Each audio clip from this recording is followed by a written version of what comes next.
आमे दशमिक संख्या सहित मिश्र भग्नांशर गुणन प्रक्रिया केमती करा जाय शिखिबा हला। दशमिक संख्या किए ना 6.48 इनटू हमको कोन दे मिश्र भग्नांश के 2/1/3 तो ताको आमे गुणन करबा। तो मान को भितरु के करि परबो हां करो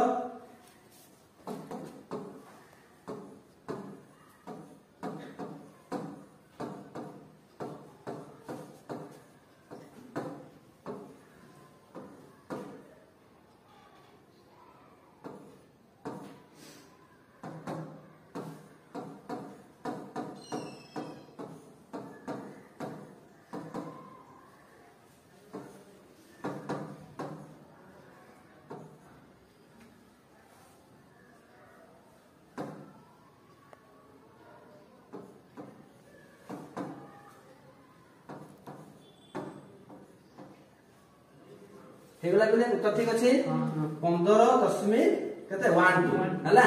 तो केमती हला ना ता प्रोसेस हला पिले 6.48 जो अछि ताको हम भग्न संख्या रे परिणत कर देबा।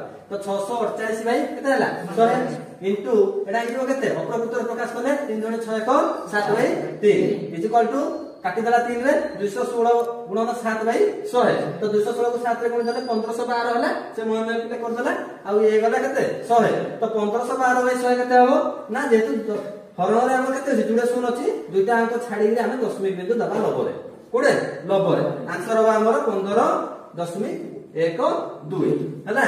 तो तुम मान भाई काम दिया गला जे 7.96 इनटू 3 पूर्ण 1/5 ता गणना करिके तुम खाता रे आनबो।